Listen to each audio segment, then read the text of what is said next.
Welcome to American Education FM, everybody. I'm Dr. Sean Brooks. One of the things that epitomizes laziness among those who operate within the K-12 education system in America, and I mentioned this again in a previous episode, but it has to do with anybody who grabs onto something from a completely different subject, and then they toss it into the very thing for which they're talking about in the present. So the two things don't connect, but they work very, very hard to rationalize the connection between these two things, and then they use that as an excuse to either perpetuate something that already exists or not improve something that could easily be fixed. In this particular case, you have a school board member who goes on a long tirade about how white privilege is responsible for student suicide and encouraging schools to reopen, in particular in Washington State, for 100% in-person learning is an example of white privilege. These people, again, they don't even hear themselves talk. They are so brainwashed that they are now taking phrases that don't exist about things that aren't real in one area, which is, we'll say, politics for this particular example, and then they're throwing it into K-12 education, where it's also not real. So I'm having a very hard time creating an example to sort of compare this to, because this is a very unique idiocy that is showing itself now on a constant basis among many people. And again, this is public information here. This comes from Big League Politics. I'm going to play this audio clip. The article is titled, "Teachers Union President Claims It's White Privilege to Worry About Children Committing Suicide During School Closures." Again, I mean, I can't even make this up. I wouldn't even write something like that, because such a lunatic approach wouldn't even enter my mind. The vast majority of this school board is female. The vast majority is white. And you have what I assume is a white male going off on white privilege and a number of other things. So give this a listen. I'll come back on the back end of it and do whatever I can to kind of break down this lunacy. Thank you. Scott Wilson is president of the Pasco Association of Educators. There are decisions to be made. You stand on the lawn of the U.S. Capitol as people break down barriers and head to the doors. Do you follow?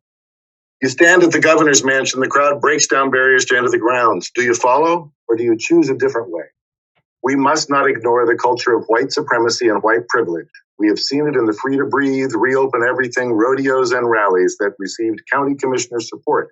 The same commissioner directs our health district. No one wants remote learning.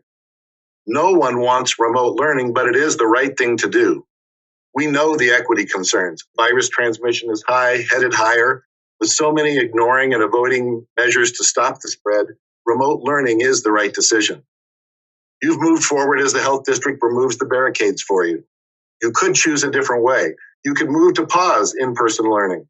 You could ask for a new path that benefits all, not some. You could have the discussion and vote. You could choose a different way.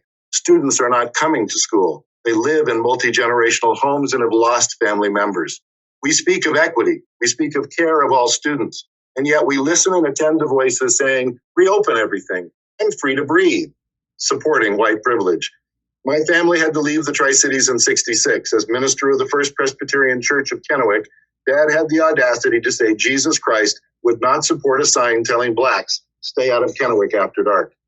He traveled registering black voters in the South, and white supremacists here were outraged. He made the right decision. You receive the same emails as I, calling teachers lazy or comparing teachers to store clerks. They complain their children are suicidal without school or sports. As a father daily surviving the suicide of my son, I find these statements ignorant and another expression of white privilege. Huge daily death tolls from this pandemic seditious attacks at our capital, plus a new, more transmittable strain of the virus while our case numbers are rising again. You have the authority to hit pause. Allow time to find a way forward through the end of the year. You could choose a different way. Thank you, members of the board and Superintendent Whitney. I almost feel bad for this person because they're that lost. Of course, right from the start, he makes it political and something about the Capitol on January 6th. It goes back to my very first point. He's grabbing at something that has nothing to do for which he's actually talking about in the present. There's absolutely no connection from one thing to the next, but he uses this made-up phrase of white privilege as the bridge between those two particular subjects, and then injects white privilege into something related to the Capitol building, I guess, and then something into forcing students back into school and teachers doing their jobs as being white privilege also, and then not taking student suicide seriously as also being white privilege. He might as well be using the word hamburgers, as I've jokingly stated in the past. He might as well say, well, it's all about hamburgers. And hamburgers are clearly the problem, and it's all of these hamburgers that are the problem. It makes as much sense as saying a made-up phrase like white privilege. I'm so disappointed in the traction that particular phrase has received, and I'm even more disappointed in the individuals that fail to push back on the idiocy of that saying, because that saying holds no weight whatsoever. Just like when someone says colonialism, it holds no weight. These made-up Marxist phrases hold absolutely no weight under their power, in particular when you push back and you ask somebody to define what that is. You see, the one thing that they hate, and I'm talking about the people that use these phrases and actually believe that they exist, when we all know that 15, 20 years ago they were never even used. No one ever used these words. And that these words are created by horrible people in boardrooms who are interested in controlling the masses with their puppet strings. That's exactly why these phrases are injected into the vernacular of a society, but the most ignorant are the ones who grab onto these phrases and use them on any level of consistency. That's really the larger problem. But he also states that no one wants remote learning.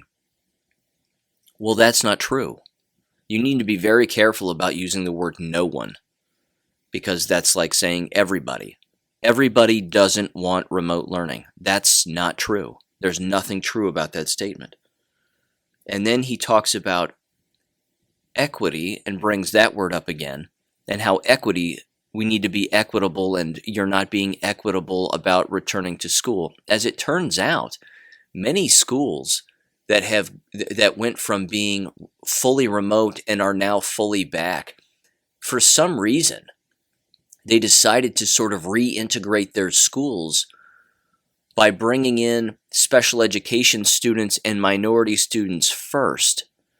Well, I hate to break it to people who have failed ninth grade biology, but if a virus really existed, it doesn't select people based on their levels of skin color or intellect. That's not how viruses operate. So if the virus is even real, what are they claiming? They're claiming that that higher achieving students wouldn't get sick the same way that a lower achieving student would. It makes absolutely no sense. You're either in school doing your job or you're not. It's really that simple. You're either learning in a virtual environment or you're not.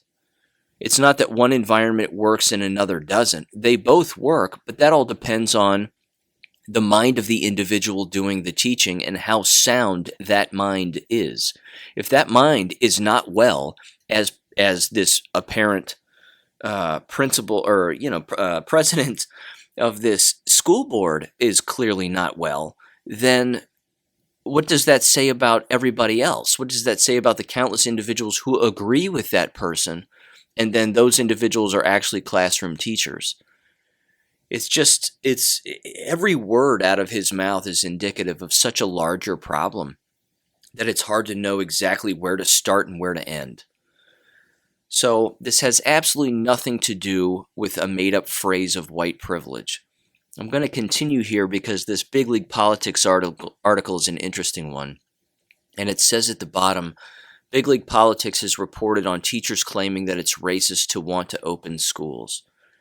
Again, the stupidity with all of this is astounding. The first point says, North Carolina teacher Justin Paramanter, who serves on the board of directors for the North Carolina Association of Education, is saying that any parent who wants their child to return to school is guilty of white privilege, quote unquote. It says, quote, white folks threatening to pull their kids out of public school if those schools don't open their doors during a pandemic that is disproportionately impacting communities of color equals weaponized white privilege, unquote, he wrote in a Twitter post on December 19th. He also wrote this apparently, quote, using disproportionate wealth and power to try to impact policy in this manner is the definition of white privilege. He's an elementary school teacher who reveals in indoctrinating his students to his political agenda. Quote, why do some people claim that teachers should not be political? In what ways is that stance political? How do you respond when people tell you that teaching should not be political? Unquote. He believes in indoctrinating children to the political beliefs so strongly that he even hosted a workshop encouraging other teachers to do so shortly before the election. Unless the people come together and reject this insanity pushed by soulless leftists, the pandemic will mean a permanent shuttering of American life. It just is exhausting. It's exhausting. And again, this is the definition of brainwashing. It's 100% brainwashing. It begins throughout one's youth now, because these individuals who believe this nonsense and push this nonsense have infiltrated every level of education right down to elementary school. So they learn this in elementary school. If their parents don't know what's going on in the classroom and going on in that school, then they're just going to leave them there. If an uninvolved parent doesn't understand what their child is being subjected to, or worse, I suppose, agrees with such points of view, then that individual is going to grow up in two separate environments, the school environment and the home environment, believing such radical lunacy. And it's brainwashing because it's just not real. That's like teaching kids that Smurfs are real things, that there is such a thing as blue things with white shoes, white hats, and red underpants that run around these mushroom villages, all being chased by a guy named Gargamel.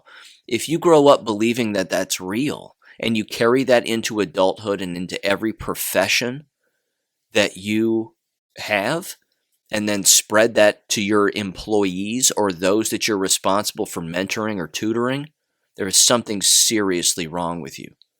There just is. And this is wrong. This is just completely immoral. There is nothing morally sound about anything that's happening right now. There's nothing morally sound about the approach the school board member took. And it's gotten to the point again where white privilege or hamburgers are now the problem with everything.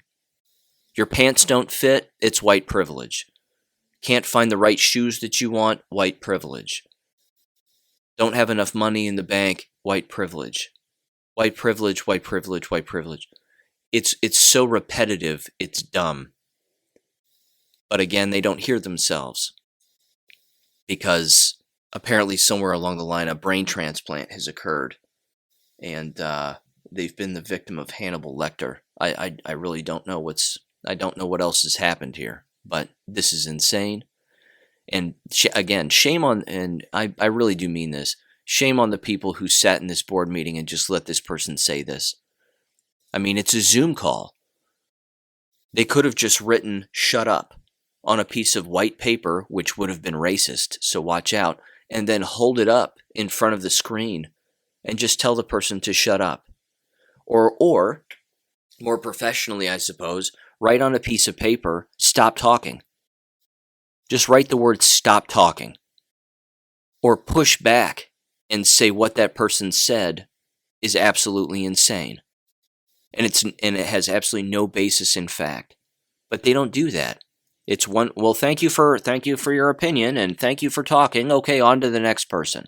And then they just move on to the next human being who just acts as if what that person said actually makes sense and is actually grounded in fact and reality. It's not. This is the problem with individuals that run on sheer emotion. Emotions are not rooted in facts by and large. They're just not. And this person, again, this board member, was overly emotional, and there was nothing that they were saying that was rooted in fact. But people have got to find their spines and push back against this kind of lunacy, because if they don't, they'll be overtaken by it, and they'll just be pushed around. I mean, how often does a person just want to be pushed around? Apparently, among these individuals, it's not that big of a problem, but it should be a problem. And it should bother them, because ultimately it will take a massive toll on their own psyche if they don't just push back and say, okay, what you just said about white privilege is a lie. And you believe lies. And shame on you, and I'm offended about what you said, and you should never say that again. But they don't. They just take it. And that continues to be the problem. And at the risk of sounding simple regarding this word usage and this Marxist lingo and the tones of voice with which these individuals are saying these things, like white privilege and screaming, well, you think that because you're white. I mean, ladies and gentlemen, that's the definition of bullying. 100%. No wonder that these workplace environments are as hostile as they are. No wonder that they're as unhealthy as they are. You have bullying taking place with this kind of brainwashing vernacular that's being thrown around at people, large groups of people. And again, the individuals saying it aren't even thinking about the fact that they're creating that kind of an environment, that they're creating that kind of an unhealthy environment. That should tell you again about the individual and what they actually think about the people around them. They don't even care. They don't even care that they're creating a hostile work environment, which I might add, usually goes against most codes of conduct and most contractual obligations of individuals. So the simple fact that they're not even thinking about that should tell people how far removed from reality they actually are. Thank you for listening to American Education FM. Don't forget to check out AmericanEducationFM.com, where you can make a small donation or even email us and be a guest on the podcast. Until next time, never stop learning, never stop reading, and never stop unlearning. Thanks for listening, and God bless.